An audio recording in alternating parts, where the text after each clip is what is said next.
अगर आपके पास एक वीआई का सिम है या फिर अगर आपके पास एक एयरटेल का सिम है तो इन दोनों सिम के लिए मैं आपके लिए एकदम लेटेस्ट नया एपीएन सेटिंग लेकर आया हूं, जिसको अगर आप लोग अपने फ़ोन में बना लोगे तो आपको एक अच्छी खासी इंटरनेट की स्पीड मिल पाएगी, जिससे कि आप लोग एक अच्छी खासी यानी कि स्पीड वाला इंटरनेट का लुत्फ़ उठा पाओगे। दोस्तों बता दूं कि यहाँ पर ये वाला एपीएन सेटिंग सिर्फ 2 सिम में काम करेगा, एक तो वीआई और दूसरा है एयरटेल। बाकी सिम के लिए अगर आप लोग को चाहिए तो वो आप दूसरी वीडियो दे सकते हो, बट यहाँ पर ये सिर्फ 2 ही सिम में काम करेगा। तो अगर आपको एपीएन सेटिंग बनाना है तो आपको जाना पड़ेगा सेटिंग पर, ठीक है। उससे पहले मैं यहाँ पर आपके सामने स्पीड टेस्ट कर लेता हूँ कि जो मेरे फ़ोन में अभी जो एपीएन बना हुआ है उससे मुझे कितनी स्पीड मिल रही है अभी, ठीक है। उसके बाद मैं क्या करूँगा दोस्तों, ये वाला जो नया एपीएन आपको बताने वाला हूँ वो मैं आपके सामने बनाऊँगा और उसके बाद में लाइव मैं आपके सामने यहीं पर आऊँगा और फिर टेस्ट करूँगा कि नए वाले एपीएन को अप्लाई करने के बाद में मुझे अब कितनी स्पीड मिली। तो चलिए इसको मैं ट्राई कर लेता हूँ कि मुझे अभी कितनी मिल रही है, और उसके बाद में फिर आएंगे और फिर देखेंगे, यहाँ पर ट्राई करेंगे कि उसके बाद में कितनी स्पीड मुझे मिलने वाली है। तो ये बहुत देर से कंटिन्यू दिख रहा है, अभी शुरू नहीं हुआ, और इसको जल्दी शुरू हो तब देखिए हम लोग। जो मेरे हिसाब से भी दिख रहा है वो कितना है यार, 4-5 Mbps, 5-4, मुझे तो ऐसा लग रहा है कि 4-5 Mbps के आसपास ही स्पीड आएगी। बहुत ही कम आया, यानी कि 5.37 Mbps की स्पीड आई, ठीक है। तो ये बहुत ही कम है मेरे हिसाब से, ये बिल्कुल भी मतलब अच्छा स्पीड नहीं माना जाता मेरे हिसाब से, क्योंकि आजकल जो ज़माना है वो 5G वाला है, तो उस हिसाब से ये बहुत ही कम स्पीड है। बाकी अपलोडिंग स्पीड ठीक ठाक है, 16 Mbps के आसपास है, लेकिन फिर भी उससे अगर देखा जाए दोस्तों तो ये जो डाउनलोड स्पीड है ये ज़्यादा मैटर करता है, क्योंकि ज़्यादातर लोग जो है डाउनलोडिंग स्पीड पर ही निर्भर रहते हैं। अपलोडिंग स्पीड कब काम आता है, जैसे कि आप गेम खेल रहे हो या फिर लाइव स्ट्रीम कर रहे हो तभी काम आता है। तो चलिए बनाता हूँ मैं एपीएन सेटिंग। मैं जाऊँगा सेटिंग पर और उसके अंदर मैं जाऊँगा यहाँ पर मैं कनेक्शन पर, और उसके बाद मैं जाऊँगा यहाँ पर मैं मोबाइल नेटवर्क पर, और उसके बाद मैं यहाँ पर मैं जाऊँगा एक्सेस पॉइंट नेम्स पर। अब यहाँ पर जाने के बाद में आपको यहाँ पर करना क्या होगा, आपको यहाँ पर नया फॉर्म ओपन करना है नया एपीएन सेटिंग बनाने के लिए। अब आपको उसने दिखा देगा यहाँ पर नेम का, तो नेम पे जाना होगा, और नेम पे जाने के बाद में आपको यहाँ पर देना है वीआई लिखने के बाद में आपको लिख देना है TEL। आपको यहाँ पर ध्यान देना है कि वीआई का V और यहाँ पर टेल का मैंने T रखा है कैपिटल लेटर में, ये आपको सेम ऐसे ही लिखना है। एक स्पेस देना है, एक स्पेस देने के बाद 5 लिखना है और G लिख देना है। तो यहाँ पर जो मैंने लिखा है वो VITEL 5G लिखा है, ठीक है।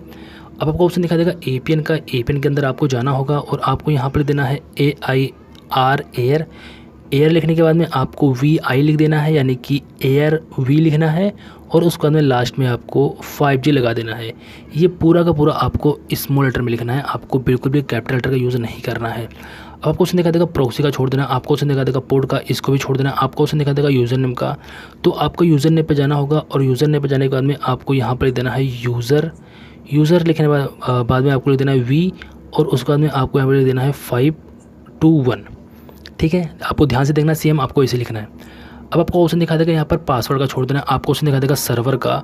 तो आपको सर्वर पर जाने के बाद में आपको यहाँ पर लिख देना है SRV लिखने के बाद में आपको यहाँ पर लिख देना है BOOST, ठीक है। SRV बूस्ट लिख देना है, और लास्ट में आपको NET लगा देना है। आपको यहाँ पर ध्यान देना है कि मैंने जो लिखा हुआ है उसको आपको सेम लिखना है, बिल्कुल भी कोई भी डिफरेंस नहीं रखना है, ठीक है।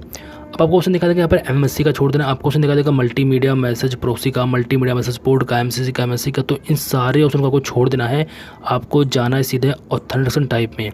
यहाँ पर जाओगे तो यहाँ पर जाने के बाद में आपको यहाँ पर PAP वाला ऑप्शन को चूज़ कर लेना होगा।